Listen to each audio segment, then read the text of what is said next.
Spent 9 years as an NFL kicker, 7 years with the Jaguars, starting with their inaugural season. In 1997, led the league in scoring and became the most accurate kicker in the league at that period of time.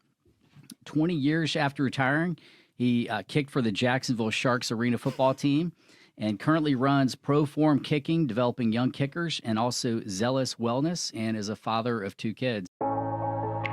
Welcome to the Grit.org podcast. In these episodes, they speak to top achievers in athletics and business to understand the habits and mindset they apply in order to build more grit.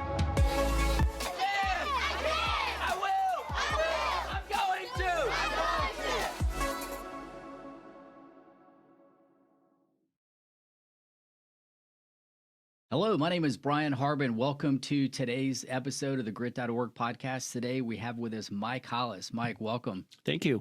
So a little bit on Mike. So he's originally from the Northwest, grew up in Washington, spent 9 years as an NFL kicker, 7 years with the Jaguars, starting with their inaugural season. In 1997, led the league in scoring and became the most accurate kicker in the league at that period of time. 20 years after retiring, he kicked for the Jacksonville Sharks arena football team and currently runs ProForm Kicking, developing young kickers, and also Zealous Wellness, and is a father of 2 kids. So, Mike, before we jump into our first question, just want to give a quick shout out to today's sponsor, escrow.com. With over $7 billion in protected transactions, escrow.com is the world's most secure online payment method. From automobiles to electronics to business sales and more, escrow.com makes it easy to confidently conduct business online.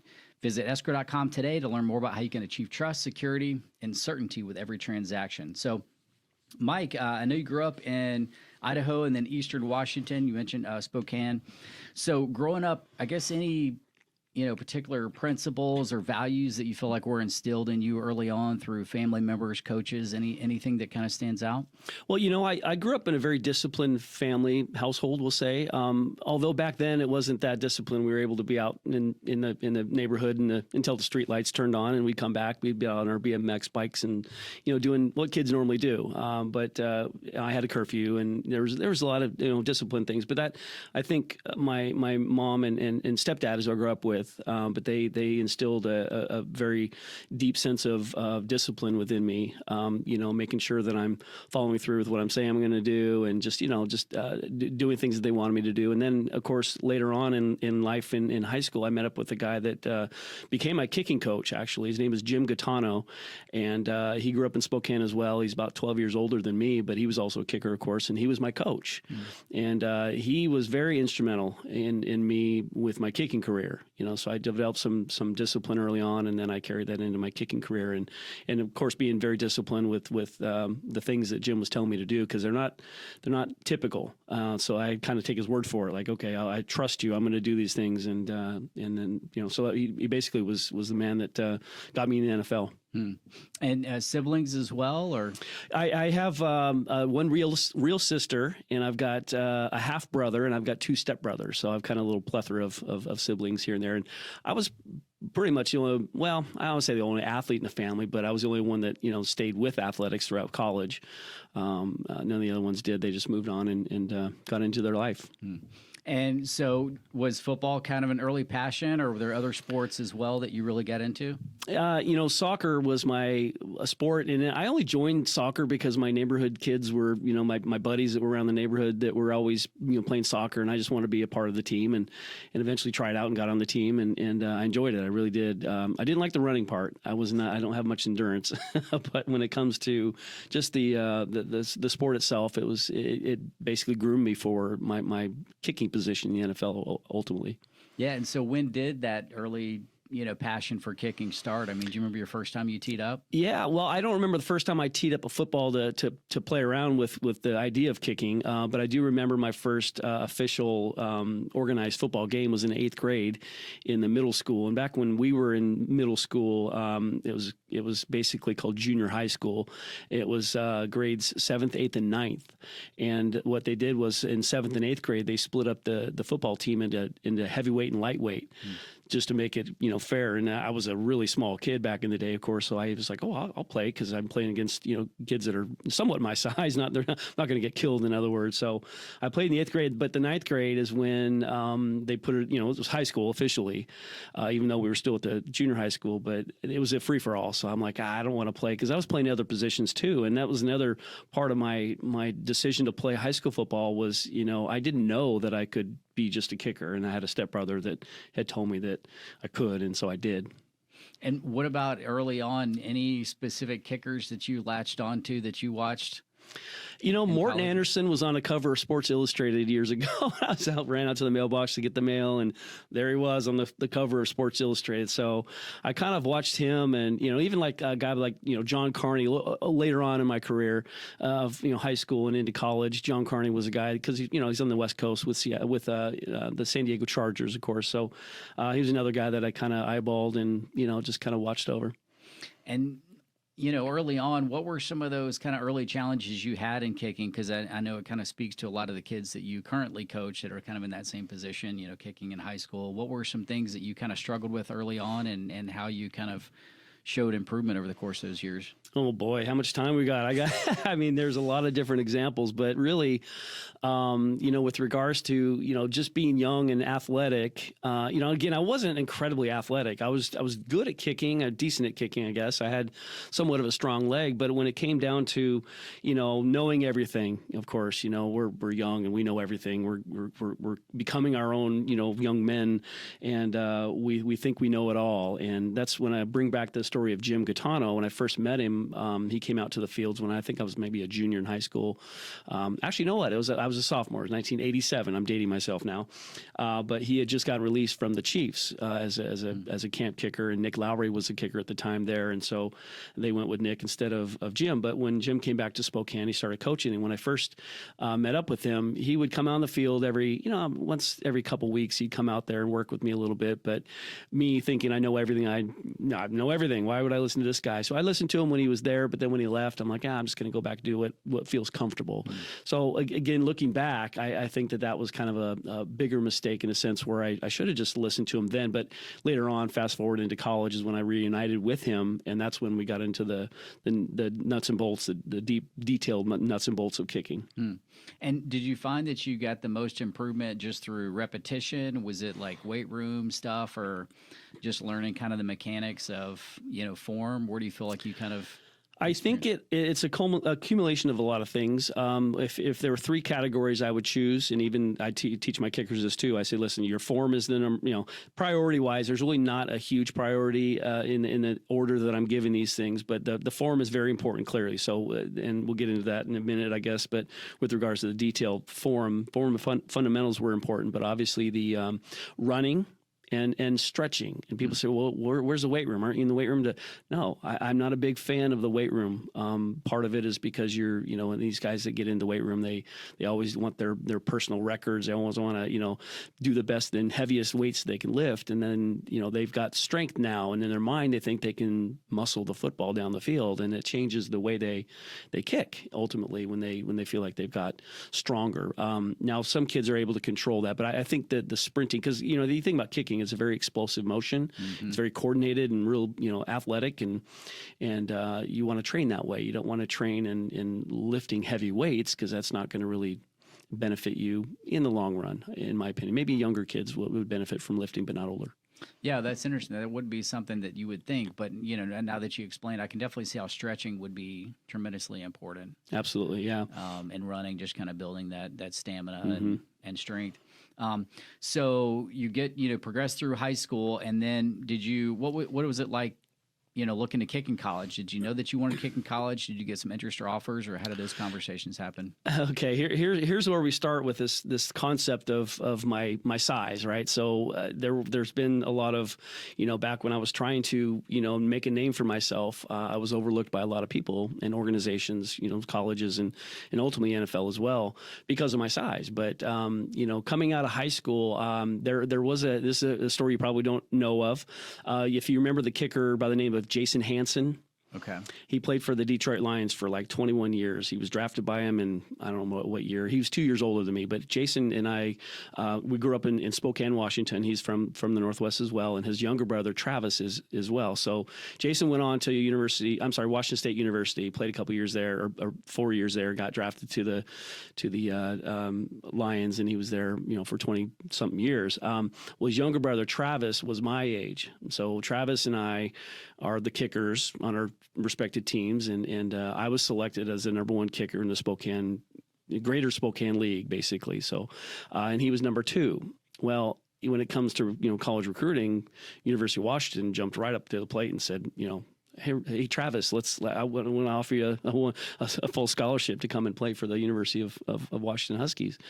And I didn't get any looks at all. I got a few here and there from some teams, some Division I teams, but they all kind of wanted me to walk on. And, it wasn't very official. I wasn't really that, I didn't feel like I was really wanted. Mm-hmm. And so I chose the junior college route. I got a couple of junior colleges in Washington State that were looking at me, and I chose one of the only 2 that we had, I think, at the time. But I went to Wenatchee Valley College, and it was junior college for 2 years because that was the only place that I could earn a scholarship, which at junior college level is not very much. It's little peanuts, but I was able to, play for a couple years there. I was a blue chip All-American my first year, and it did pretty well my second year. But when I finished up at Wenatchee, that started that same process again, as if though I just graduated from high school. I was in the same boat. Like nobody wanted me. And then finally, John L. Smith from the University of Idaho stepped up and said, hey, we had a guy transfer from Michigan State we thought was going to be the guy, and he didn't turn out to be what we thought, and we want you to come in, and we got a scholarship for you if you can beat him out.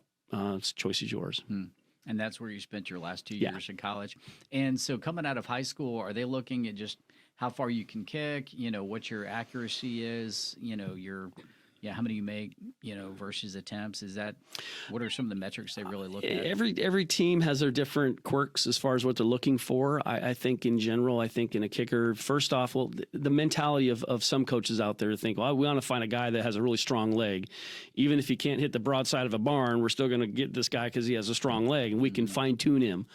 Yeah, that only works somewhat. When you got a guy with a strong leg, typically they're swinging really hard and aggressive, and there's not a lot of control you have in that. So that's really kind of the name of the game, is just consistency. And if it were me, I'd be looking for the form guys, because I'm all about the form. If the form is good, and yes, the ball's got to be a result of the good form. If the form is good, the ball should be good, and therefore the kicker will be good. And then the mental side of it too. How does the kicker bounce back from a miss, or from a day that he's not kicking real well overall? So there's a lot of things that are involved, and kicking is a very tedious skill. It's one of the most difficult things you can, especially at the highest level in the world.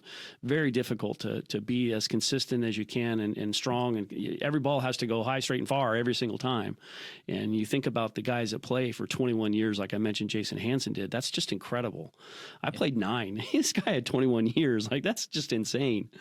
And it's crazy too. I mean, when you look at a field goal from the field, it's a lot skinnier than people realize it is. Especially when you're 40 yards deep. And so your last 2 years in college, then where do you feel like you kind of excelled your game in terms of being able to make it to that next level beyond college?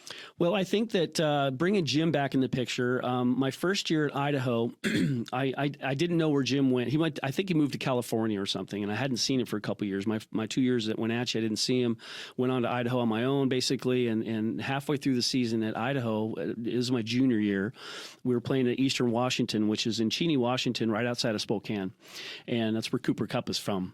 If you know that name, of course. But so we were playing against Eastern, and Jim was at that game. And at halftime, he walked down the stands and met me. We were walking into our locker room, and he right there, he said, "Hey, Mike." I'm like, "Whoa, good to see you, Jim. Hadn't seen you forever." He said, "Hey, that one extra point I saw started fading off to the left. You ought to make sure there's 10 extra point, the field goal posts behind the first one, and you got to make all." And he starts coaching me right then and there. I'm like, "Wow, well, good to see you too." But from that point on, really, is when we got really detailed. Now, I had a few more games, maybe 6 or 5 more games left of that season, my junior season. And so he didn't want to get too detailed with the kicking stuff to mess me up, of course. But after that season was over is when we really got into the nuts and bolts of kicking, and a lot more detailed than he was in high school. And so I think that was kind of a pivotal point. And I was already on a full scholarship, so I had a little risk. I kind of had to forget about what I thought about kicking and just listen to Jim, even though he didn't demonstrate for me. He just told me what to do, and I had to do it.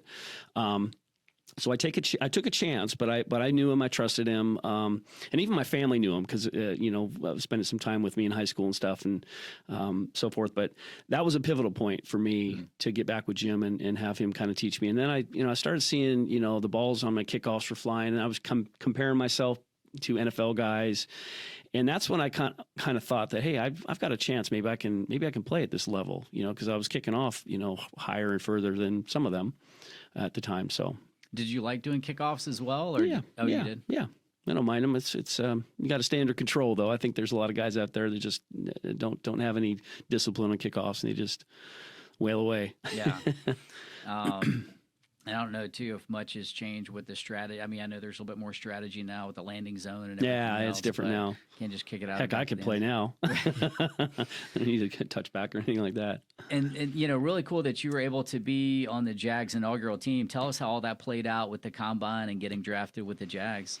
Well, I didn't get drafted. I never got drafted to any team. That's right. My first team was the Chargers, and I got on with them after college, after Idaho, and got some was that after the combine? Or? Well, I didn't even go to the combine. Okay. They just I was a nobody. Literally, it was just somebody came out of a small school, University of Idaho, 1AA, FCS. So I got a couple workouts.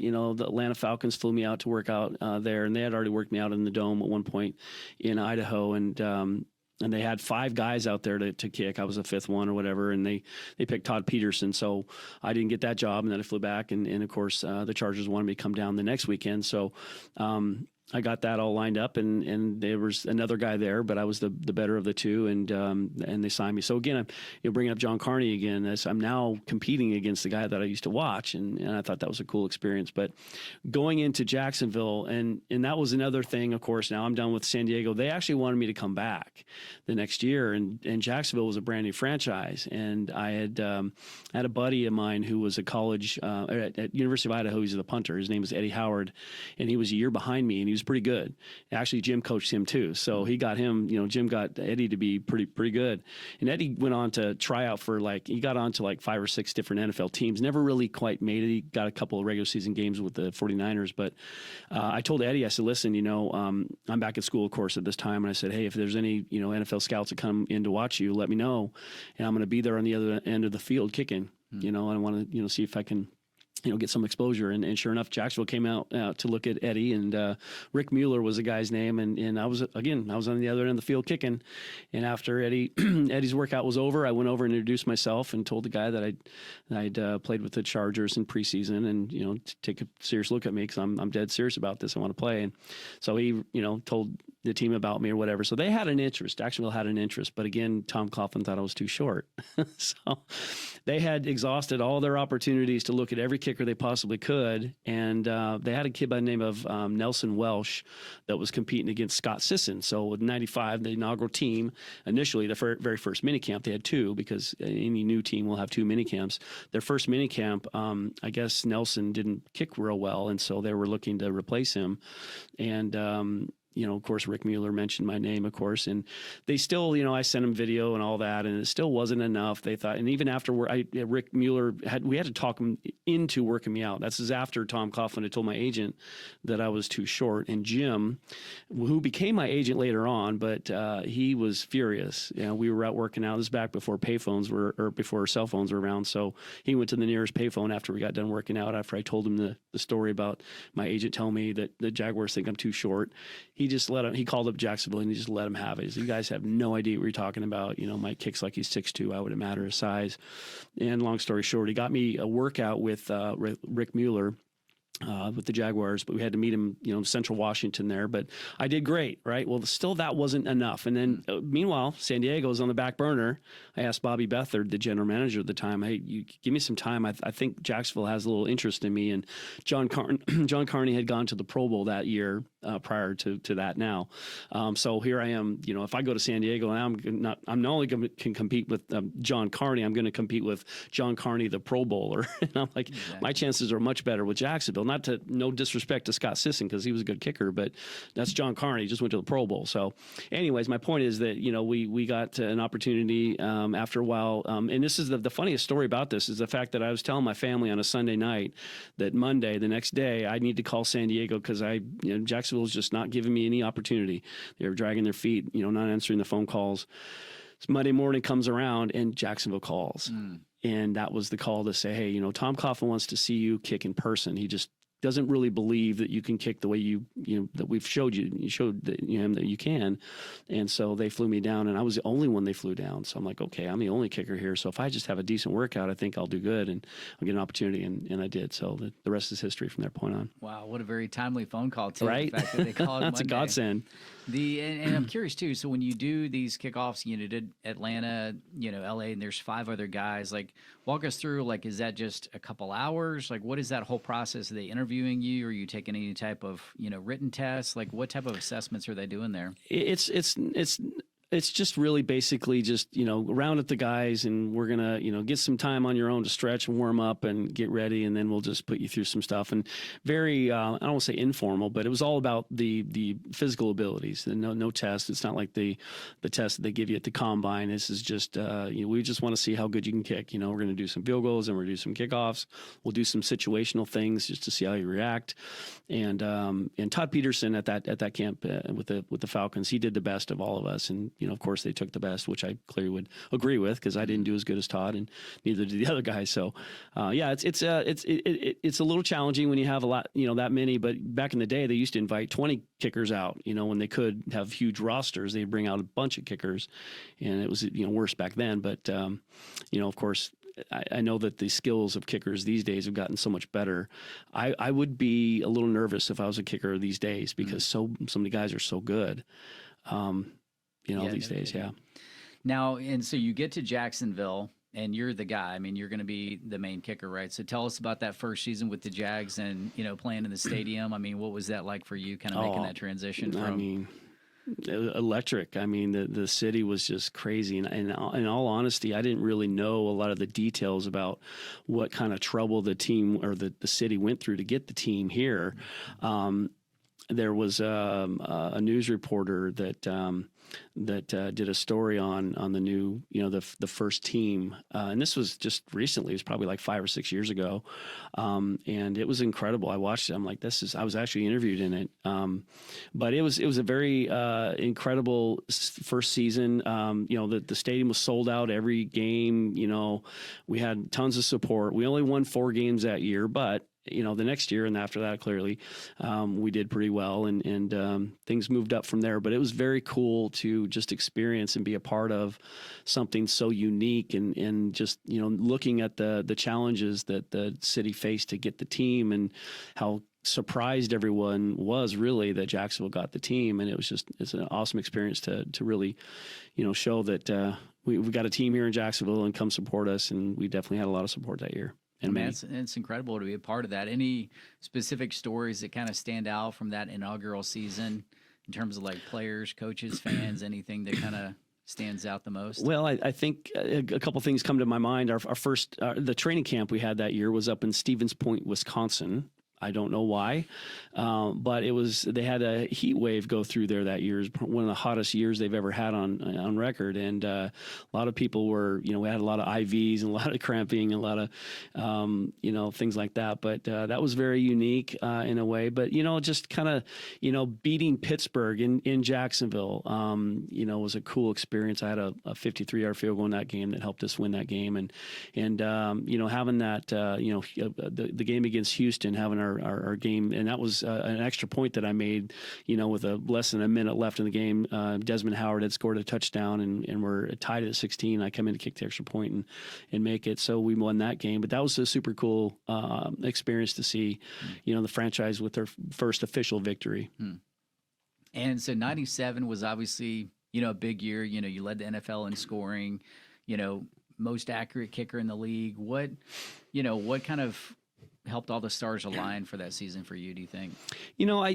I was coming off a year that I was 30 of 36. I was an alternate to the Pro Bowl in 96. And that was an amazing year. As you know, we went on to beat Buffalo and then the Broncos in Denver in the second round of playoffs. Then we lost to the New England Patriots in the AFC Championship game in 96. But going into 97, going from 95 to 96, I was only like 20 of 27 on my first year. So going in there, I was a little nervous. And so I had to step it up. And I did. I made 30 out of 36 field goal attempts, and I was alternate to Pro Bowl.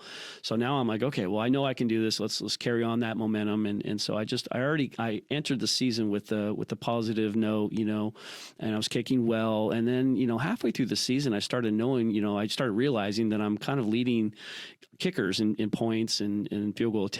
And I'm thinking, well, geez, if this goes on, if this pace keeps continuing, I think I got a good shot at making the Pro Bowl. And I was doing a lot of running and really being just very specific about my workouts and my, kicking. And I just put a lot more attention to mainly my workouts with my running. I did a lot more running that year than I had in any other years.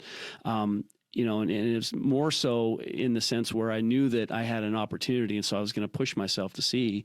And that was really my life motto: is I just want to be as good as I possibly can be, and whatever level that gets me, whatever accolades that gets me, awesome. But the challenge is to be as good as I physically can be, and I'll be okay with whatever I get from that. And so continually progressing. Now, when you're talking about running, are you saying you're doing like long distance, short distance sprints? Well, think about what a kick is. Is a kick a very endurance type of exercise, or so explosive? It's very explosive. It's sprinting. I'm doing ladder drills on the ground. I'm doing stadium steps. I'm doing hills. I'm doing half gassers. I'm doing like anything that's anaerobic, anything that's fast twitch muscle fiber type of exercises. Like track workouts. Track workouts, yeah, sprints and proper sprints too. I didn't, I want to lean forward. I want to stay tall when I run, and I'm trying to keep my kicking mechanics and mentality included with my workouts, because you want to train the proper way. And, one of the things back in 96, there weren't as many domes or, coverage. So you guys are in the elements, right? So you're kicking on natural turf, grass, which is going to have divots, and you've got wind as factors.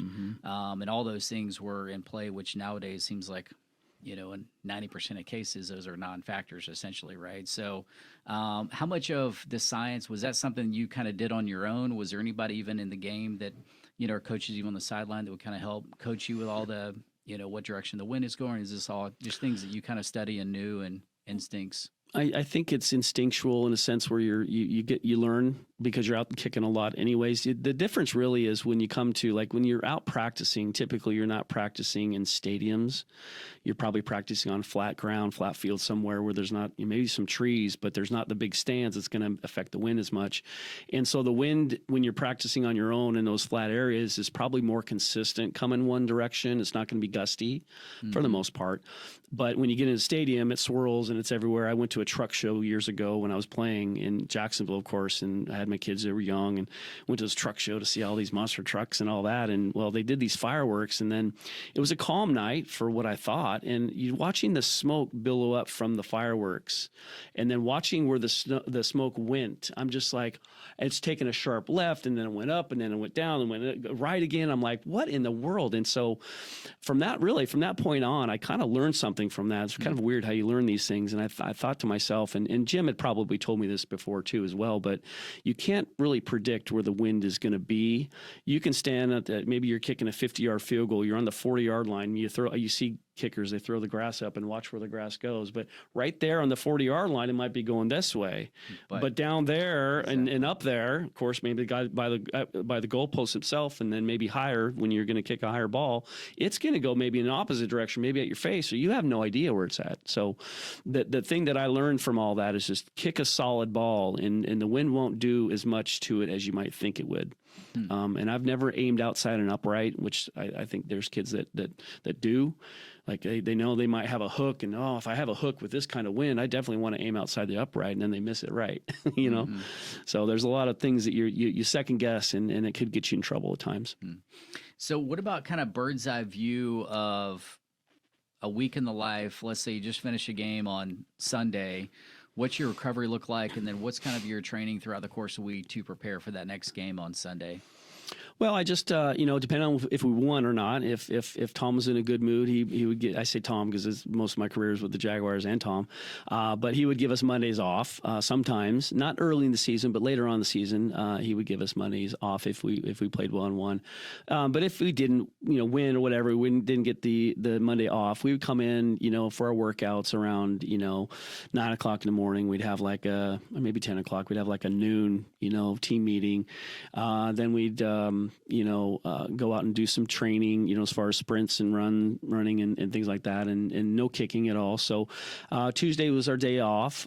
So we come back on Wednesday and start fresh with a special teams meeting at 9 o'clock and then practice later on that day at 1 or 2 or whatever it was. And so pretty much no kicking Monday, Tuesday at all. Yeah, Monday, Tuesday didn't kick at all. Okay. So Wednesday was a field goal day for the most part. So I do a lot of field goals. And again, it wasn't like I didn't over kick. I would kick as much as I needed to. And going back to my kicking style, my form and fundamentals, I'm using more of my body weight than most. I'm using my whole body to kick the football. So it's not as strenuous on me or my leg to kick. Too many kicking coaches out there and even kickers would say, I can't kick too much. My leg will get too worn out. I'm like, I look at him like, really? Like, you think that way?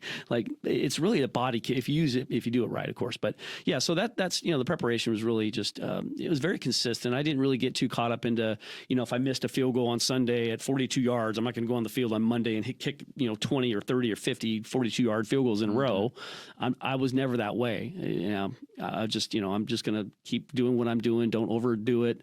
Don't try harder. Just keep stick with the basics. Now, if there were some issues or problems I would have to iron out, then definitely I'd work on those that week. But typically there wasn't too much to work on. Just kick the ball. And so let's say you start kicking a win. Like, what would be a ballpark number of kicks you feel like would be a good workout for a day? 30, 40 kicks. Okay. That's it. Not much. And from different distances, pretty much. Yeah, from different areas. Pre-practice, we go out and work with the snapper and holder. So I'd probably get a good, on my own, I'd warm up, probably get a good 20 kicks before the snappers holders got out there. Then when they got there, we'd probably kick another 10 kicks or so, or maybe a little bit more. And then in the field goal drill during practice, we'd kick, 5 or 6 or 7. But in between pre-practice and the actual period in the practice, I'd kick a little bit on my own and so forth. But there's really, it was never a number because I didn't really, I never took count of what they call nowadays is kick count. I never had a kick count. I just kicked it, and when I decided I was done, I was done. And then you would, practice a little bit on Saturday, and then leading up to the game, you get there and, try and kick 10, 15 balls before the game. Well, yeah, and that's the thing too with, again, I mentioned with the way I kick, I was very efficient, so I could kick a lot. So game days was probably the day that I kicked the most footballs. I kicked a lot. I'd start stretching 2 hours before the game, and I'd get out there, actually 2.5 hours. Then I'd get on the field 2 hours before the game and kick a bunch of kicks from different areas, get used to the wind, what it's doing, and then come back in, get the rest of my pads on, go back out with the team and snapper and holders. Get a bunch more then again, and then because then the game starts, and so game days were very stressful as far as a lot of kicking, and mentally it was challenging. But once you got on that roll after your first field goal, for the most part, you were just like, okay, I made the first kick. Okay, this is gonna be a good day, and your warm ups, if you hit them well, you kind of have an idea what kind of day you're gonna have. I've had days where I didn't warm up good at all, and I was a little nervous, but I ended up kicking just fine. So it really is just a mix of emotions. Really, you just got to learn how to just really, control them and just kind of you kind of have to shrug things off. You really do. It's weird. People ask, how do you deal with the mental side of kicking? I'm like, well, you want to hear something crazy? Well, yeah. Well, how'd you deal with it? I said, I didn't care where the ball went. What do you mean you didn't care where the ball went? I said, well, if I'm going to care about something, I'm going to care about the form and the technique and the process that makes the ball go where it's supposed to go. Don't you think that's a priority? Because that happens first, right? You kick the ball first, then you get to see where it went, right? Mm-hmm. So that was where my mindset is a backwards way of thinking with most kickers. They think they look at the goalpost so intently that they're just convincing themselves that they got to laterally steer a ball to the goalpost. And I don't look at it that way. I do my form. I line up and say, I'm just going to put my foot on the ball and see what happens. Yeah, absolutely. Kind of like a golf swing, right? Yep. I mean, you can't care. You can't care. That's what gets you in trouble. That's why kickers, like in important situation, you could have the best kicker in the world, but on game day on a game-winning kick, he didn't perform well at all. Well, that guy probably tried really hard to make the kick because of the consequences of missing. But if you don't care about the consequence, in a way, now don't get me wrong, yes, clearly you care about winning the game or not, but you can't care too much. You just got to just do what you've always done. That's what gets kickers in trouble is they try too hard, they kick too carefully. The extra points, when they moved him back to the 33-yard extra point, essentially is what it is now. That first year, there's a lot of extra points missed because kickers don't want that stigma of missing an extra point because it's embarrassing. But it's a 20-yard extra point back in the day, yeah, that's embarrassing. I missed 3 in my career out of like 300, But with them in the most part, really, is where athletes, and they have, those. If they were to kick a 33-yard field goal, no problem. It's a 33-yard field goal. But then that same kick as an extra point means a little different because they don't want the stigma of missing it. It's supposed to be a gimme, right? And so this is a scene we've seen play out so many times. It's one of the most heartbreaking things for me to ever watch on live TV is to see, especially a college kicker, miss like that game-winning field goal because you just, as a parent, you hate it for that kid, and what they're going through. And, I believe that, if it comes down to that, then, it's not on the kicker, it's on to, the other 51 guys and it's, a team thing. But, we've seen it play out where, it's going to come down to a field goal. He's kicking into the net. So what do you tell yourself and what do you coach your players to say to yourself leading up to those moments where they walk on the field? For a game-winning attempt? Yeah. Yeah. It's much like what I would tell them on a timeout. And a lot of times it actually happens together. Ice the kicker. You know what I mean? Yeah, because it's an important kick to want to ice you. So with that in mind, you just have to what I would do, and even when I played, it was more like the timeout or that would mess up with the routine of the kick. Yeah, it's the routine. Like the coach calls field goal. You're going out. There's a certain time before that's going to be there before you kick the football. It's just everything is in sequence. It happens typically around the same time. It's all kind of like it's there. You run on the field, you get your spot, you walk back, walk over, give the nod, okay, kick, go. But when they call timeout, that just stops that for a second. So what I would do is go off to the sideline and come back on. When the coach, I told Larry, our coach, I'd say, listen, call field goal when you think it's a good time for me to go back out there and kick this ball like nothing happened, like we're just doing this all over again. But with regards to what I would tell any kicker on a game-winning kick type of situation is like, listen, you do not have to try any hard. Your job does not change based on what the result's going to be. You kicked a field goal in the first quarter of this game and you hit it really good.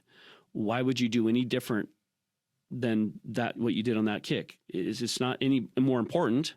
You might think it is because of the score and the time that's left on the clock. You might think it's important, but in all reality, the first one was just as important as this one. So, you didn't treat the first field goal as really important. I mean, yeah, you want to make your kicks, but there wasn't a game-winning sort of aspect to that. So you relaxed and you just let your form do all the work. And then when you get into this, I got to make this kick, and then your form goes crazy and then you miss the kick because you tried too hard. Was there anything that you would say to yourself kind of in those moments to kind of keep yourself focused and on point, or anything that you would just try and remind yourself to, not put too much pressure on yourself? Yeah. The one thing that I think I struggled with a little bit when I was playing was a little bit of anxiety, which I think a lot of kids do. When I'm referring to anxiety as far as like pulling the head up because they're anxious, especially on the shorter kicks, you realize the shorter kicks, you're going to know earlier than later if it's good or not. Like, it's a really short kick, it's going to go through the uprights a lot quicker than a 50-yarder. Right. So you're looking up, like, think, oh gosh, I made, and that is you not really finishing the process. And so that was one thing I would remind myself on an important kick. It's just finish the kick. I've already made the kick, and that's another thing. Just you got to convince yourself that you've already made it. Now you just need to do the form and finish the form, and then look up. And the best part about that is if you have that mindset and you do good form, you get the luxury of looking up and seeing what the form did to the football. Mm-hmm. Again, kickers don't think that way. Mm-hmm. They want to they think about the result before they think about the kick, and that's backwards. Do you think that icing the kicker is a thing that is effective, or do you think maybe 5% of the time it might work, but those coaches, if they have a timeout, they might as well burn it? Do you feel like there is any additional psychology that's helps with that at this point, or do you feel like most kickers are kind of prepared for it? I think it will affect kickers. I know what will definitely affect kickers, and this happened to me. And I don't blame Brian Barker for it, but he did tell me prior to the kick, he kind of put his hands on my shoulder, says, "Hey, they're going to call timeout. So just don't worry about it. They're going to definitely call timeout." We got lined up. He kind of gave the set, no timeout, and the ball was snapped. And I was like, oh, what just happened? The ball was snapped. And I missed the kick because I was surprised that they did not call timeout. So I honestly think in situations where teams, everybody in the stadium, all the coaches, all the players, all the fans, media, everybody, they're all expecting this team to call a timeout, and guess what? They don't. I think that would screw up a kicker more than actual calling a timeout. I think that would really mess with them. Yeah. Because it did me. Well, and I think, too, there's even times where they call the timeout after, call the timeout before the ball is snapped, but the ball is go ahead and snap. The kicker kicks it, and then they got to turn around and kick it again. And if they made it or miss it, that psychology is going to play a little bit into the mind of the kicker. Yes, definitely. I was always told, and I would agree with this. Like if the team called timeout, and we were had just maybe snapped the ball or whatever, Brian Barker told me he's going to put it down, and he said just kick it. It'll give you an idea what the wind might be doing. Oh, that's a good point. And then, of course, when you have to kick it again, I've had them where I've had penalties. I've had penalties, which one example we had a penalty on a field goal that I made. Okay, we dropped it, we moved it back. There was another penalty. It was before the play started, so the play didn't happen, but I kicked it. I made that one. Okay, move it up. Okay, redo the play. Now I've got 3 kicks in a row that I'm trying, and then I missed the third one. But that was a mental thing, and I remember that exactly to this day. That feeling on the field, like I was just got nervous, like, oh my gosh, I got to kick this again, and of course I missed it. What about with players on the sideline? I mean, are there things that are helpful or not helpful that they say? If you have teammates and you're a kicker, what what is helpful, not helpful? Yeah, again, I think players have the feeling of having to talk to their kicker. And again, athletes that kind of would understand this, that you don't really talk to the kicker anyways, right? Like, as far as like on any kick, you're not going to remind the kicker, hey, you better make this or whatever. And you don't do that in a normal situation. You only do it on a situation where you really want the kicker to make the kick. Well, again, that goes back to that whole concept of why would you do anything different? So I tell my guys, listen, you guys don't need to say anything to me. I know how important a kick is. You trust me. You don't have to threaten my, I'm not kidding. They didn't do that. But they would be encouraging. I'll put it that way. Only one guy, I won't really name who he is, but he did say, Hollis, you better make this. I'm like, oh, okay. It was one of my first years there in Jacksonville. So it was kind of one of those things where, okay, I know it's important. I clearly know that. So it's okay. I got this. And looking back over, your entire career, what would you say would be your most memorable field goal moment or extra point moment? Anything that, I know you mentioned, kicking that game winner for the Jags inaugural season, but anything else that kind of jumps out for you? Well, that one specifically, you said extra point because that was an extra point, but it's funny because Brian had said, he said, hey, Dave Whitell was our snapper. He says, Dave's been giving me laces pretty much every snap. So I know, this is the game-winning points, right? So they're coming at us. So I may not have time. I may not even move the laces, but just don't be, just kick it. If I don't move the laces, just kick it. And I'm thinking to myself, yeah, right, whatever. He'll move the lace. Man, those laces came back at like literally 6 o'clock, thinking 12 o'clock is the target, but 6 o'clock is all the way backwards, 180 degrees backwards. I kicked 100% the laces on that ball. And I remember thinking this as soon as that ball was snapped, and I did not, and I remember this game-winning extra point, our very first year. When I'm running up to kick this ball and he does not move the laces, I thought to myself, like, dang, he wasn't kidding. But I still kicked it. Ironically, it was just right down the middle. Really good kick too, actually. So that was important. It was cool. Cool to be a part of there. And the funny story about the whole laces. But then also the Buffalo game in '96 playoff game, our very first playoff game as a franchise. We went in and beat Buffalo by 3 points, and this field goal happened to be the game-winning points that put us ahead. But it was the wind had kind of changed up a little bit, and Brian sometimes, my holder Brian Barker, he would lean it a little bit to the right, and that was just kind of a natural thing. He thought every kicker did that, and I didn't really care. I'm like, yeah, whatever, let's just put it down, as long as it's vertical or somewhat vertical, I'll kick it, right? Well, we had a wind that was coming from left to right, and it had switched. First half it was going the opposite direction. Well, the way I was kicking on that last kick, it was 45 yards, and I didn't really know it at the time. I kicked it, and I'm like, ooh, I hit that well. As a golfer, you probably understand that you hit a ball real well, that at the second you hit it. It's the same kind of concept with kicking. I was like, boom, I hit it. I'm like, wow.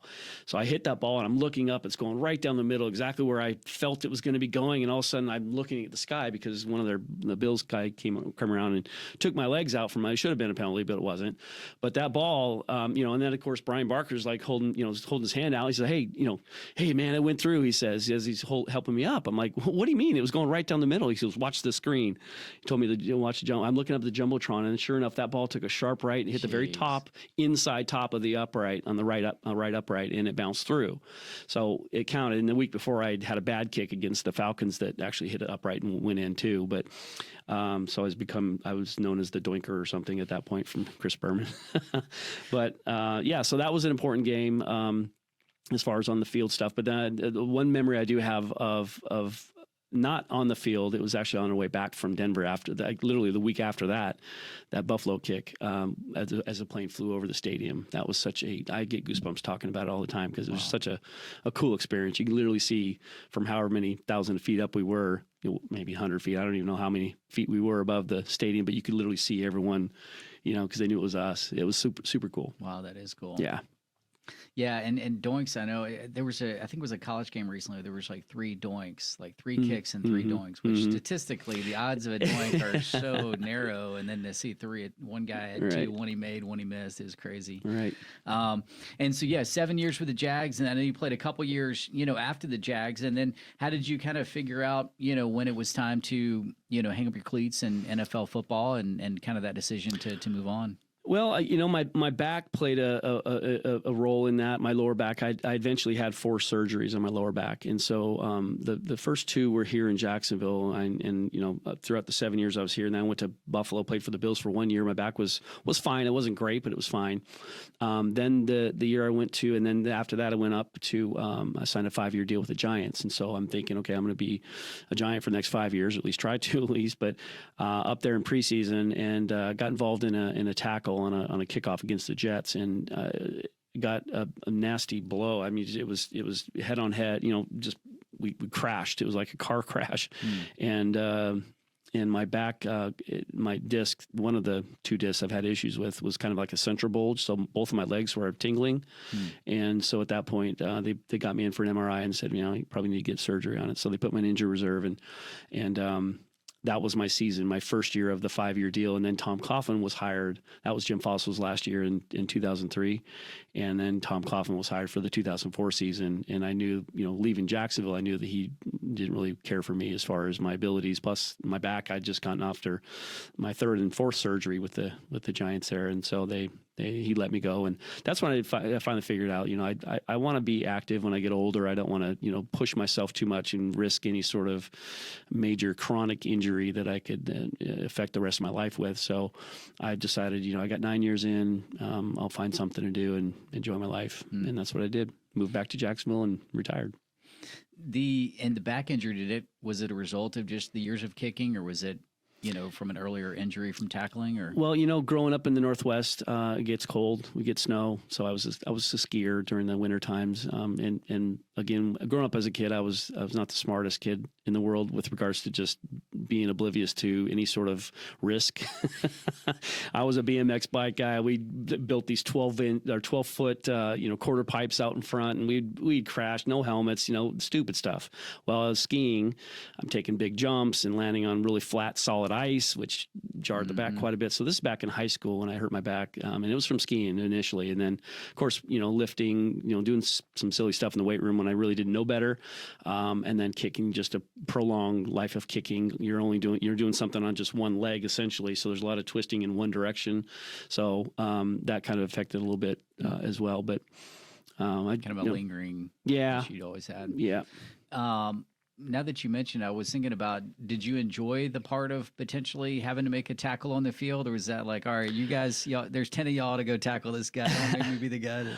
I was pretty scrappy. I wanted to get in there. It wasn't like I wanted to hit. I'm a small guy, so I'm definitely going to go low. I'm not going to try to chest up to you. Like, heck no. These guys are massive and they're fast. I've tackled Herschel Walker. You won't see it because there was a penalty, so it won't be down in the record book as far as the tackle by the kicker Hollis. But I got video of it. But no, it was cool. I mean, there was times when you really don't have a choice. And again, I didn't want to be a kicker who was protecting himself and, I don't want to hit him too hard because, no, man, just get in there and, whatever. And I never got really hurt. The only time I got really hurt is I got kneed by my own guy on a kickoff on a tackle. And Travis Davis was the guy. And the next week, my whole right leg was all bruised up and it was painful. But that was the only time I really got hurt on a kickoff. But did you ever practice tackling, or was just... To kill time in training camp, coaches say, "Yeah, what do you want to do? Let's practice some tackling," and that was it. Nothing really during the season, but you're not going to have it very often. And even if we practice form tackling, I probably wouldn't do what they taught me. Again, I grew up in a neighborhood. We played a lot of football, without pads, and we were killing each other. And I can give you an example of one. And it wasn't really, I didn't kill him, my neighborhood buddy or anything, but they would always try to jump and hurdle over me, right? Well, when they would do that, I would time it just right where I'd cut and grab the foot that's trying to hurdle me. When that foot stops, they fall forward, right? Well, fast forward to the NFL. Tamarick Vanover was a guy that was a return man for the Chiefs many years. Big dude and incredibly fast.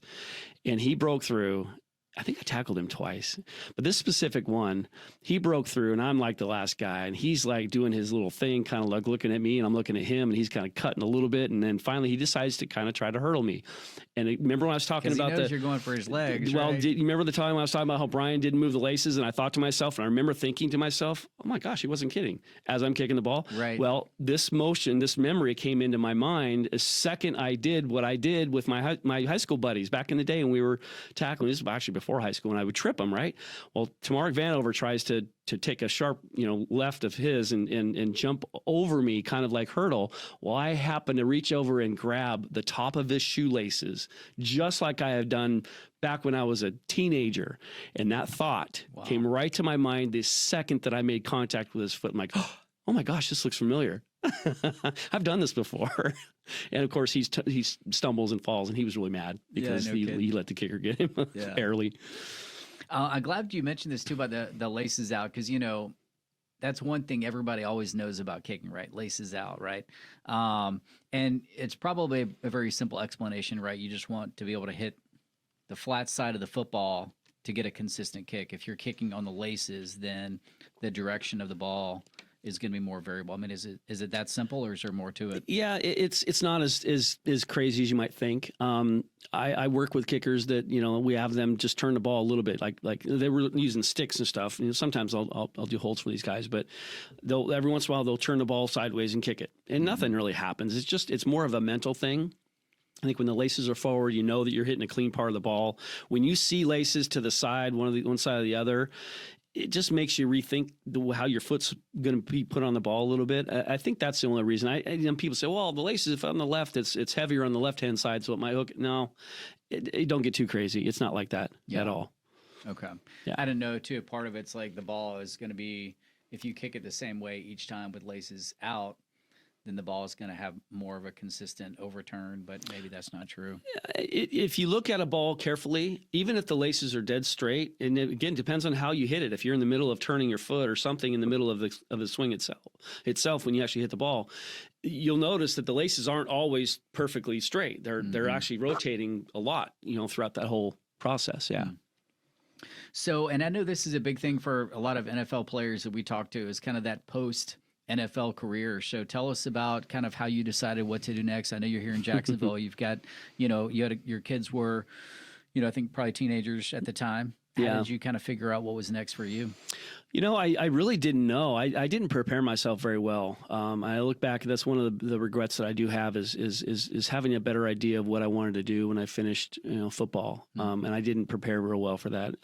I moved back to Jacksonville. We love the area. And of course I was married at the time. And my wife at the time, she's from Spokane as well, high school sweetheart. So her family is also back in Spokane. So we made a decision to retire essentially in Jacksonville. And everyone's still here. Kids are still here. And the ex-wife is still here in Jacksonville as well. But I think that just kind of with me, I just wanted to find something I had a passion in. And, with football, I was passionate about my own health and fitness, but I didn't want to go see a weight room after I retired. I was like, man, the last thing I want to do is go to a weight room. I want some time off. And then I got heavy, and then my weight kind of like bounced around a little bit. So I kind of found a passion in health and wellness. I found a passion clearly in kicking because of my story. I'm, was officially 5'7" and 180 pounds in the NFL as an average athlete, and I was able to do the things I did. I know it wasn't because I was big, strong, and freakishly athletic, because I wasn't. I was the exact opposite. So I know that if I can do it, then anybody I teach, for the most part, you have to have some athletic ability. But I think that that was a big passion of mine, is to teach kids how to do what I did. So that's been almost, it's 19 years now, going on 20 with my academy. So I kind of, I didn't, having spent 9 years in the NFL, people don't think about this. When you graduate from college, and then, okay, you've got your area of studies, right? Well, you go on to play in the NFL, you're not doing your area of study. You're playing football for a living, right? Well, you play 10, 15 years, 20 years, whatever the case may be. You're 20 years away or removed from what you studied. Exactly. So after 20 years, all your peers that you graduated with in college are now, they've been 20 years experience in the field that you studied. Now you're starting from scratch. So it is a challenge. Now, of course, I didn't do 20, I did 9, but even coming back, I'm like, I don't know what I want to do. I've got to, get recertified in a lot of things if I wanted to do that. And it took me a while to kind of figure out what I wanted to do. And I've dabbled in a lot of different things. But for the most part, it's I enjoy what I do. I'm an entrepreneur. I don't really want to show up to a job, work for a boss and help him make millions. I want to make millions myself, Right. Yeah, I definitely want to ask you about ProForm Kicking and also Zealous Wellness, but I do want to ask you too. So you're 20 years removed from, retiring from the NFL, and then you go kick for the Jacksonville Sharks. How did that come about, and what was that experience like for you? Nick, where you at, Nick? It was from, ultimately, here's the bottom line story. Because when I Kicking Academy, I had a lot of guys that come in from out of town, and this one kid came down from New Jersey area and played for Rutgers a little bit, and he wanted to practice. He wanted to see if, he wanted to get better with kicking, obviously, and then get into the arena and see if he can play some arena football. And so, I had messaged Nick Furious because being part owner of the Sharks, I'd messaged him. I said, "Hey man, I've got this kicker. I want to get into the arena. If it's this was during the season about 4 years ago, and hey, is the turf down? Can we get in there? And I want to see if this guy can kick. And I'm going to bring my shoes too, just to kind of play around." And something happened. The ball was kind of dropped or whatever, and I never got my guy in there. Well, Nick had called me 5-6 months later and said, "Hey, were you serious about that message you sent me? What we talked about last year or whatever." I said, "Yeah, my guy. Yeah, he's here, Sebastian. I can get him in. I definitely still wants to kick in the arena." He goes, "No, really, not about him. What about you? Are you still kicking?" I said, "Well, I demonstrate. I show my guys I'm still kicking. I'm fine." He goes, "You think you could play?" I'm like, I haven't thought about it, but I probably could. I don't see why not. So would you want to play for the Sharks? I'm like, Are you serious? He goes, yeah, we're thinking about, making a change in the kicking position. And the guy they had at the time was a guy by the name of Brandon Bear, who was one of my clients that I coached years ago. So I'm like, well, you guys got Brandon. He's a good kid. He's like, well, we're not really sure if he's coming back, this and that. So, just to keep it in mind, whatever. Okay. So I started working out thinking, well, I might give this a shot. So I, signed a contract and went into training camp, and the training camp that we had was only like a couple days of kicking, for the kickers, of course. And Brandon's there. So I'm competing against a kicker that I trained. So I'm already in a win-win situation. If I get cut, it's because I've trained this guy so good that he's, Right, exactly. And if I make the team, it's cool. I'd say I'm a kicker at the age of 50. But good news is he did better than me, and they kept him, which I'm like, yeah, of course. He's got a stronger leg. He kicked the ball better than me. So of course keep him. Well, fast forward, the Sharks had released him and then picked up another guy. And then so at that point I'm thinking, well, okay, if they really wanted me to play, they would pick me up after releasing Brandon, but they didn't. And so I thought, okay, that's fine. I'm good. And then Nick had called a little later on and said, hey, our guy's not really, he's kind of injured. I think he's got a little ankle injury, and we're not really sure if he's going to be kicking real well. And he's done okay for us, but would you want to come in? And like, oh my gosh, really? And I hadn't been working out, but I've been kicking a little bit here and there. I said, yeah, sure, why not? So that's really the story. I got in for the one game, and I can honestly say, flat out honestly, like, at 50 years old, I forgot how long the games were. I forgot how my back would tighten up halfway through the game, which it did. I kicked the ball 22 times in that one game. Wow. Yeah. But that's not really just staying loose the whole game and just waking up the next morning. I was in my body. I've never been that sore before in my life. I was shot. Now, is it exact same size field goal and ball in arena football, or no, on both. Okay. The arena footballs, the arena football is more of like a composite, and I don't know if it's a little. It's not. It might be a little plumpier. We'll say the ends are more plumpy. It might be a little thicker, but it's composite, so they bounce off the foot a little bit better. And the uprights are actually half the size of NFL. So NFL is 18 feet 3 inches, or 18 feet 6 inches. And the arena's half of that. It's 9 feet long, wide. Yeah, it's a tough kick. Yeah. For sure. Yeah. I guess you're in good conditions, but still, it's kick it perfect. Well, I think because we've had the experience I've had with kickers I've gotten in the Arena League, they kicking with me, and they get their form down really good, and then they go into arena and play a few games, and I don't recognize them. I'm like, who's this kicker? I clearly know who it is, but the form is not the same because they trying too hard to make the kick. And I knew that going back to when I played the one game for the Sharks, I thought that, like, I'm going to really, because I know, based on when I played in the NFL, I didn't care if I didn't care about where the ball went, the story I told you, of course, but trying to kind of understand the concept of caring about, don't care about the result, to care about the form. Mm-hmm. So I carried that into the Arena League, and I kicked fine. I had one bad extra point that I think I missed. It was a weird snap, and the hold was kind of crooked. But other than that, I think I hit the ball pretty well. On kickoffs, I didn't kick it as far. But I think that the mentality is where a lot of kids mess up because they try too hard because it's such a narrow place, narrow target now that they're trying really, really hard to make it go through, and they don't need to. Yeah, and kind of on that point, I know you work with, so what age do you start coaching kids? And I know, you coach kids that are in college and maybe beyond as well. So, with your ProForm Kicking, who's kind of the perfect candidate for you for what you do there? Well, there's no perfect candidate. Anybody who wants to perfect their kicking skills, like beginners, even. Yeah, I've worked with kids as young as 8 years old before. Yeah, and I've worked with kids. I got off the phone yesterday with a Hawaiian guy who's still playing in the Arena Football League at the age of 46. And Chemo is his name. He's playing up in Georgia here in a few months. He'll be up there. But, it's just anywhere in between. I've got a guy from Mexico City, Jorge Leon, who he got in with the Orlando Predators at the age of 43, I think. And he's 46 now, 45 now too. Something like that. Maybe even older. I don't even know.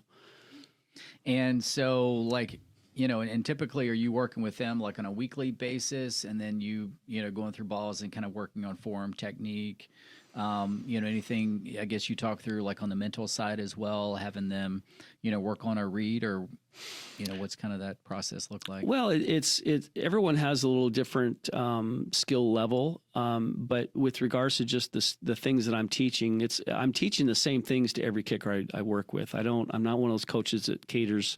Oh, well, you have a certain style. We're gonna cater to what you like, and because most kickers' style is not something I would want to do. They kick too laterally. They swing too far one way, and I can go into detail, but with regards to just what I teach them and what getting into the mental side of it, I think that the mental side really comes down to I don't teach them how to mentally prepare for a game. I don't really get involved in anything that a sports psychologist would, because I never had to do that either. And I tell them, I say, listen, the mental side of kicking for you it's a secondary part of you doing the form. Doing the form in the initial phase is getting good with the form and the technique. The second phase is trusting the form and the technique. That's your mental side. That's all it is. If you can master a certain process and then trust that process, what other kind of mental help do you need? And when it comes to form too, I know it used to be, take 5 paces back and then 2 paces over. I mean, is that different? Is it that more just kind of a personal choice, or is that something that depends on the length of the kick? Or, that's just something that I remember seeing and doing as a kid, 5 steps back, 2 over. I mean, yeah. What, is there any science behind how far back you stand? Is it just all about comfort? Well, it's not really a tough question for me, but what we do is we stretch the kicker out pretty far. So we don't do 5. We sometimes we'll do 4 steps back, but the typical lineup for a kicker will be 3 back and 2 over. If you're right footed, of course, you're going to take 2 steps to your left. But going back to the whole process of the mechanics, I teach athletes to become more mechanical than athletic. Most kickers, the way they kick laterally and aggressively, they're kicking the ball athletically. And I tell those guys, listen, if you're a great athlete, you might become a good kicker doing it that way. But if you're not a very good athlete, you're not going to be a very good kicker, because it's kind of relatable. They relate quite a bit. But if you want to study and learn and trust these mechanics, you'll be as good as you'll ever be. Whatever your physically possible being, as far as your consistency, you'll find it through this form. And so I tell guys to understand the philosophy of trusting this form and this technique and allowing that to do the work for them. And so that's really the bottom line is making sure that they understand that the process is making the result. And too many kickers think the opposite way. They think the result is too important. And so their form kind of takes a back seat to the result. Yeah, and I guess part of it too, of the reason you see the steps, is just to make sure they're at the same spot each time, to make sure they're getting. Well, that becomes a lot more important when you're a mechanical kicker. That was the point I was kind of trying to make, is the fact that when you become a mechanical kicker, I tell people, listen, if you were a human robot, so you're half human, half robot, but I could program you to do exactly the same motion from this spot every time. I put this program in you and said, okay, go kick the ball, and you kick it, and you go boom, kick it 100 out of 100 times. You're making every kick, and they look exactly the same. Everything's the same, right? Well, if I took you and I moved you on the 101st kick, and I moved you to a different spot, but still with the same program, I'm going to put you further from the ball and probably at a different angle. Do you think you're going to make the kick at that point if you're a programmed robot? Well, clearly no, because you're going to plant foot's going to be back, because your steps are going to be the same length. So again, when you think about being very mechanical, the lineup becomes incredibly important. When you're athletic, like you guys like Sebastian Janikowski used to do that. Which he's here in town too. Yeah, he's here locally. Martin Gramatica was another guy. What I mean by what they did is they would just walk back at a certain angle. They wouldn't go back and then over 90 degrees. They would just walk back at a certain angle that they thought was right. If you're going to do that, you clearly are just steering a football. You're just doing, You're relying on your athletic ability and your guesswork. I couldn't do that. I had to be very methodical and mechanical with my stuff. Yeah, it's funny. I saw Janikowski one time at one of our kids' volleyball games. He's a big dude. He's a big dude. He's a big kicker. And so is also the idea, you're trying to kick the same part of the football each time as well? Is that kind of part of the consistency? Oh, yeah. And then when you see guys line up and do with their arm, I guess that's kind of trying to figure out where they're aiming it, essentially, right? That's their target line they're drawing, basically. So when you get back to your spot, and especially with like angles, like hash marks, kickers don't understand sometimes what it means to line up at the proper way. And really, what we're trying to do is draw a straight line wherever you want to aim. If you're playing the wind, it's going to be off center a little bit, but if you're dead down the middle, you draw that line. You go back your 3 steps or whatever you want to do on the way back, and then you stop for a second. Then you look and see where your foot is, and you draw a line, like an imaginary line from your foot that goes through the ball and to the target. And then from that point on, then you go 90 degrees. If you're right-footed, you go 90 degrees left from that spot. So you're always doing a 90-degree kick. And I've asked kickers when they're on the right hash, they say, okay, little Johnny, what direction are we kicking the ball here? Oh, I'm kicking it to the left because I'm on the right hash, coach. I'm like, no, wrong answer.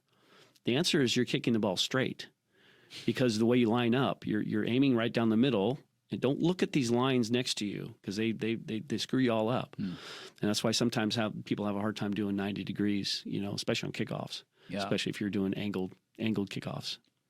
Interesting. What about, and I feel like too, obviously you got a lot of enjoyment out of kicking yourself personally, but I'm sure there's, almost even more enthusiasm and passion you have towards helping this next generation of kickers. I guess anything to that note in terms of stories or anything that's been impactful and kind of re-energizing on why you do what you do in terms of pouring into young people like that? Yeah, why I do what I do is just to see the satisfaction and the grin on the kid's face when he hits his first ball that he really finally figures out, like, oh, that's what you mean by this whole timing thing and this form and how the form did all the work. And usually and it happens a lot, and every time it does happen, I'll ask the kicker, like, and especially if they hit a really good one, I say, how much effort did you put into that? He goes, I barely kicked that ball. I'm like, see, that's what I'm saying. Your body did a lot more work than your leg did. When you want to kick it far and with just your leg only, you're going to feel how far. You're going to know how far the ball is going to go based on how hard you swing your leg. The way we kick, I don't even know how far the ball is going to go. And when I was telling you about stretching you back further, well, stretching you back further in your approach will give you more of an incentive to run forward to kick the football. When a lot of kickers I work with from the first time when they come in to see me, majority of them are entirely too close to the football from their stance to the ball itself. I say, okay, little Johnny, if you can take 3 long walking steps and get up to the ball where your plant foot's normally going to be, try that real quick. And sure enough, most of them can do that. They'll walk 3 steps and plant right where they're going to plant. And I said, well, if you can walk there, do you really need to run? Well, I do need to run because the snap's coming. Well, listen, you're not really going forward, though. You're going up and down. You look like you're running, but you're kind of just going up and down. Yeah, you're going forward a little bit, but the way I'm going to do it is I'm going to force this forward momentum on you. You're going to have no choice but to speed up just to get your plant foot to the ball or up by the ball. Once you have that force forward momentum, guess what? That speed that you're generating just to get to the plant foot, what do you think that speed is also doing? Well, it's also going into the football, where most guys trot up to the ball, stop, and do like what I would refer to as a stationary golfer. Golfers are stationary. They stand on 2 plant feet. They stand and wiggle their butts and their shoulders and they look up and look down, look up. They have all kinds of time on on their plant feet, right? Well, kickers don't. We run up to that spot, and most guys actually do what I was just saying. They run up to that ball only to stop and swing their leg just like a golfer would. Yeah, and like you said earlier, you're trying to create that explosion motion. Yeah, it's accumulation of everything. The kick happens from the very beginning of your approach to the follow through where your momentum finally stops. All of that is your kick. Most kickers don't look at it that way. They look at the kick is done at the ball. Yeah, it's really not. You got to follow through, and the follow through is a result of everything you do up to the ball. Yeah, so many intricacies that go into it. I have such an appreciation for field goal kickers and the amount of just preparation, and then just again the pressure of usually most moments that they go into it. So it's tedious. And I want to ask you too about Zealous Wellness. I know that's kind of your passion on health and wellness. So tell us a little bit about that.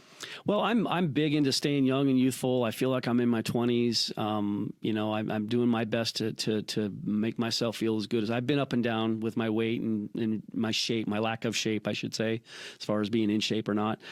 So I've dealt with that before, and I don't like being out of shape, and I don't like being unhealthy. And so my biggest thing is I've developed a passion into trying to help others, experience the same stuff. And so really Zealous Wellness is a platform that I put together that just kind of exemplifies some of the services and products and services and fitness things that I'm doing that have worked for me. Because believe me, back in the day when I was in the NFL, we got, and even still to this day, we have a lot of people who reach out to us and want us to try their product. Hey, endorse this, and I need you to, I really want you to try this and this and that. So I'm a very optimistic type of person. So I usually say, yeah, sure, I'll try it. Anything that I feel is going to work, and more times than not, the products typically that I try aren't really that effective. Now, like services like fitness and things like that, clearly I can feel the difference in that. Like, yeah, that works. But when it comes to nutrition and things like that, there's a lot of things out there that hadn't really necessarily worked for me. I'm not saying that they don't work for others, but I know that there's a lot of fake, especially like on Amazon and things like that. There's a lot of fake items out there. These companies are very ruthless in making fake stuff. Yeah. So you got to be careful with that too. But yeah, Zealous Wellness, and I do a podcast too, just talking about health and nutrition and mental and football and just everything, all the above. But I think that with the way people and our society is right now today, with the foods that we're eating, we're kind of handcuffed because we just eat the foods that are prepared for us as far as like grocery store food. And if you think about, entering a grocery store and you see a health food section of the grocery store, what does that make the rest of the store though? If you got like one health food section in the store, what's the rest of the store? Right, exactly. Crap. Yeah. It's not good. We're eating foods that are not benefiting us at all, and I'll go down rabbit holes here and there, and it's very obvious what our government is doing, what the higher ups are doing, what the decision makers are doing. They're patting their pockets with our obesity and our sickness. It's a revolving cycle, and people need to break that cycle and get out of it. Yeah, I mean, how far we've come in the last 20, 30 years in terms of understanding the importance of diet and what you eat and what you put in your body and everything else is significant. And so that's great that, initiative that you have there. And I did want to ask too, we talked a little bit before the interview today about, in the NFL now we're seeing, and even in college, we're seeing some of these kickers that are, putting up bigger and bigger numbers. From your perspective, what do you think is helping with that?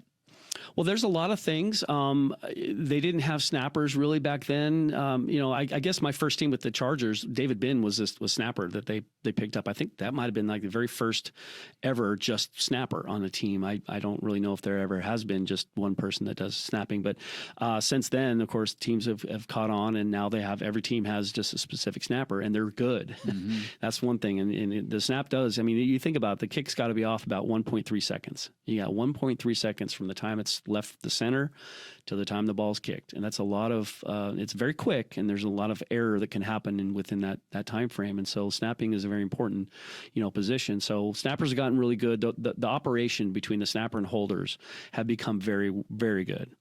When you've got that perfection, it's really easy for the kicker to be confident and not have to guess. I had bad snaps a lot, and I had to kind of, Brian was godsend when he told me, just trust me, I'll get it down. He was my best holder I've ever had. And he would get it down and I would kick it. And so had he not told me that, I probably would have missed a lot more than I did. But with regards to that, I think that, the field conditions are a lot better now. We're playing on more consistent turf. Even the grass fields are becoming better. Then you got obviously the artificial, field turf fields that there's no divots ever. That's a big deal, and the footing's always the same for the most part. Yeah. Even in areas that teams play in cold weather, the thawing mechanism underneath the field has probably gotten better, and so you don't, like when I was playing against the Giants, I wasn't with the Giants at the time, but I remember they experimented with grass fields, and they put all these sections of grass in, and each section had its own little thawing system. Well, some worked and some didn't. And so you never knew when you stepped on the field if you're going to be planting on ice or not. Wow. It was horrible. Like this is not professional at all. But yeah, I mean, there's and kickers in general. I'm sure there's more importance on kicking coaches. There's one on every block. I'll tell you that right now. But unfortunately, these guys don't really teach really good stuff, in my opinion.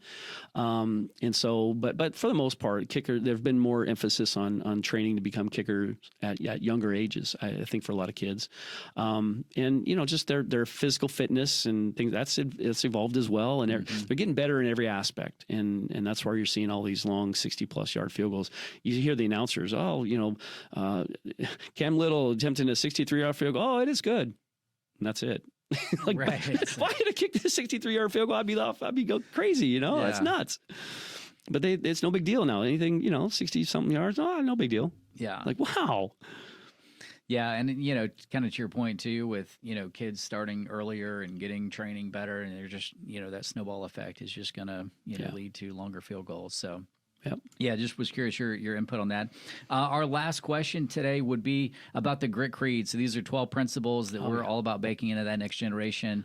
Which part of the Grit Creed do you think resonates most with you? I pinpointed a couple, but I think that the one that really, really resonates with me would be the one that says, I will follow through with what I say what I'll do. I'll do. Yeah, I'll follow through with what I say I'll do. And that really kind of stems from like Tom Coughlin. And even my parents growing up, it was very disciplined household. I would do things, say that I'm going to do things. They tell me, okay, I'll do it. And just following through with people. I think that shows a respect, that you're able to, follow through with what you say you're going to do. And, with Coughlin, you had no choice. And I think it teaches you discipline and it really is part of teamwork too, because if you think about it, when you're part of a team, if you don't do your job, you're letting the rest of the guys down. And so by signing that contract, you've told the team and the players and the coaches and the city that you're going to do the job the best of your ability. And if you decide you're not going to really come through with that, then you've let everybody down. And so the last thing you want to do is let anybody down. I would feel terrible letting anybody down. I gotta be truthful to myself and others, and follow through with what I say I'm going to do. I love that. Well, Mike, this has been a blast. It's always been on my bucket list in life, be able to sit down with an NFL kicker. So I appreciate you being able to share your stories and insights today, and really admire the career that you've built for yourself. And thank you again for being on. Awesome. Well, thank you so much. Appreciate that. Well, that's a wrap for today's episode of the Grit.org podcast. Thanks again, and we'll see you guys next time. Take care.